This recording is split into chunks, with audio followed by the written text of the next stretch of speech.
ولكن من أكبر النعم علينا معشر المسلمين الإيمان بالقدر، ما في شك.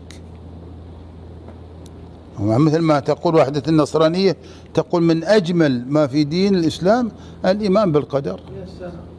طبعا رحمة الله على شيخنا الشيخ عبد اللطيف العبد اللطيف يقول من آمن بالقدر أمن من الكدر. خلاص مقدر، ايش بتسوي؟ بتغير شيء؟ ولذلك هناك رتبة في الإيمان بالقدر عظيمة جدا، لأن عندنا إيمان بالقدر وعندنا صبر على القدر، وعندنا الرضا بالقدر. وش الرضا؟ ألا تتمنى أنه لم يقع عليك هذا. أصلا يا شيخ وتمنيت أنه ما وقع، هو وقع، لكن لماذا رضي؟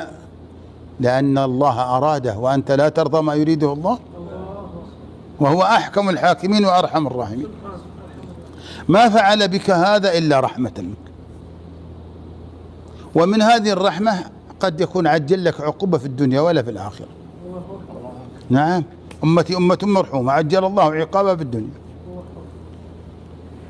وقد يكون لا عبرة لغيرك والأجر وغير ذلك. الله أكبر.